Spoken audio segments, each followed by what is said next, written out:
আসসালামু আলাইকুম। সংবাদে আপনাদের সবাইকে স্বাগতম জানাচ্ছি আমি নুসরাত। শুরুতেই সংবাদ শিরোনাম। ভেনেজুয়েলায় স্বর্ণ খনি ধসে নিহত ১৪। গাজা যুদ্ধ শেষ হয়েছে, ঘোষণা ট্রাম্পের। ৩,৭০০ ফিলিস্তিনিকে মুক্তি দিল ইসরায়েল। পাকিস্তানে ইসরায়েল বিরোধী আন্দোলনে গুলি, নিহত ৫। দর্শক, এতক্ষণ শুনছিলেন সংবাদ শিরোনাম। এখন বিস্তারিত। আপনি যদি ইসরায়েলের ধ্বংস চেয়ে থাকেন তাহলে চ্যানেলটি সাবস্ক্রাইব করে দিবেন এবং ভিডিওতে লাইক করে আপনার মূল্যবান মতামত কমেন্টে লিখে জানিয়ে দিবেন। এখন বিস্তারিত। ভেনেজুয়েলায় স্বর্ণখনি ধসে নিহত ১৪। দক্ষিণ ভেনেজুয়েলার এল কালাউ পৌরসভায় ভারী বৃষ্টিপাতের পর একটি স্বর্ণখনি ধসের ঘটনা ঘটেছে। এতে কমপক্ষে ১৪ জন নিহত হয়েছেন। খবর রয়টার্সের।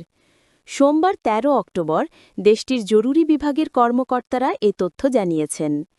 ন্যাশনাল রিস্ক সিস্টেমের দলগুলো জানিয়েছে উদ্ধার কাজ চলছে এবং ৩টি আলাদা শ্যাফট বা খনির গহ্বর থেকে মরদেহগুলো উদ্ধার করা হয়েছে। গাজা যুদ্ধ শেষ হয়েছে, ঘোষণা ট্রাম্পের। ইসরায়েল ও হামাসের মধ্যে ঐতিহাসিক বন্দি বিনিময়ের মধ্য দিয়ে গাজায় দীর্ঘ ২ বছর ধরে চলা ইসরায়েলি যুদ্ধ শেষ হয়েছে বলে ঘোষণা দিয়েছেন মার্কিন প্রেসিডেন্ট ডোনাল্ড ট্রাম্প। সোমবার ১৩ অক্টোবর যুদ্ধবিরতি চুক্তির অংশ হিসেবে জীবিত জিম্মিদের ইসরায়েলের হাতে তুলে দিয়েছে হামাস।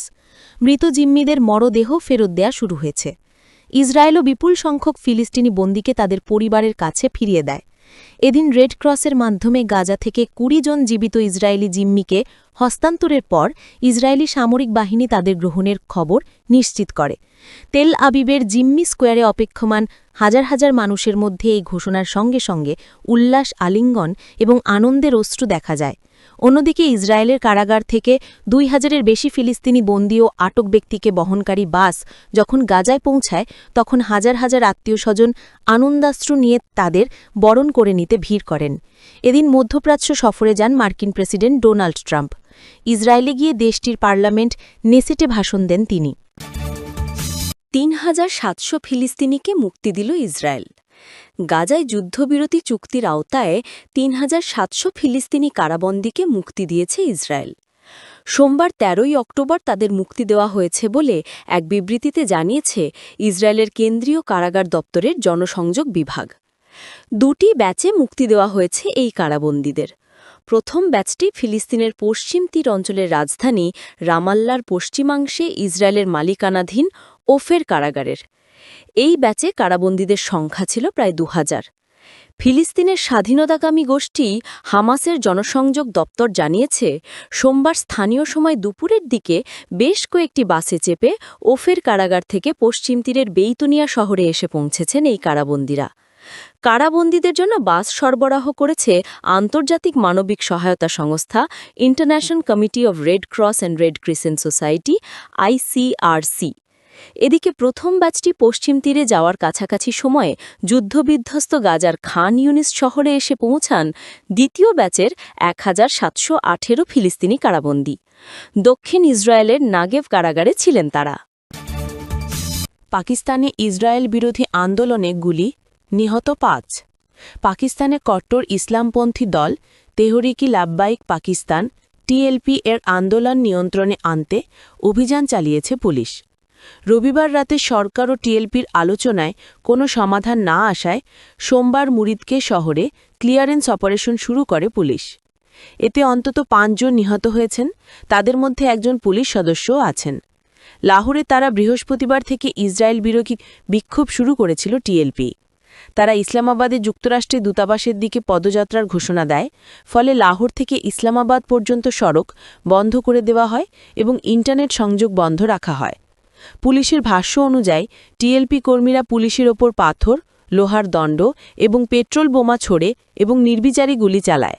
এতে পুলিশ ও সাধারণ মানুষের মধ্যে হতাহতের ঘটনা ঘটে। পুলিশের একটি বিবৃতিতে বলা হয়েছে, একজন পুলিশ সদস্য ও ৪ জন বেসামরিক নাগরিক মারা গেছেন।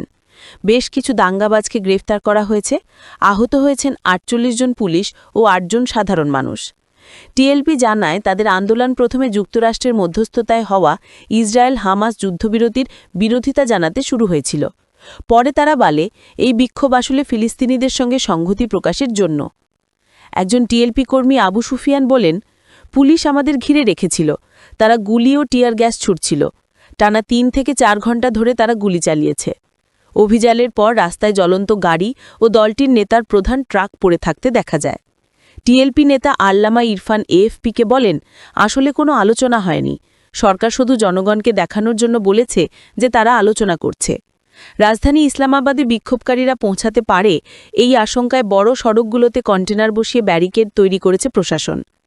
এর আগে শুক্রবারের সংঘর্ষে অন্তত 50 জন পুলিশ আহত হন বলে এক জ্যেষ্ঠ কর্মযন্ত্র জানান। যদিও টিএলপি দাবি করেছে তাদের কয়েকজন সদস্য নিহত হয়েছেন, যা স্বাধীনভাবে যাচাই করা যায়নি। এদিকে ইসরায়েল শুক্রবার দুপুরে যুদ্ধবিরতি ঘোষণা করে এবং সেনা প্রত্যাহার শুরু করে। হাজারি ফিলিস্তিনি তখন ধ্বংসস্তূপের মধ্যে নিজেদের বাড়ির পথে রওনা হন। এই সময় পাকিস্তানের প্রধানমন্ত্রী শাহবাজ শরীফ মিশরে গাজা শান্তি চুক্তির স্বাক্ষর অনুষ্ঠানে যোগ দেন। এক্সে দেওয়া বার্তায় তিনি লেখেন, আজকের এই অনুষ্ঠান গণহত্যার এক অধ্যায়ে সমাপ্ত ঘটাল। আন্তর্জাতিক সম্প্রদায়কে নিশ্চিত করতে হবে যেন এমন ঘটনা আর কোথাও না ঘটে। ইসরায়েলের সঙ্গে পাকিস্তানের কোনো কূটনৈতিক সম্পর্ক নেই।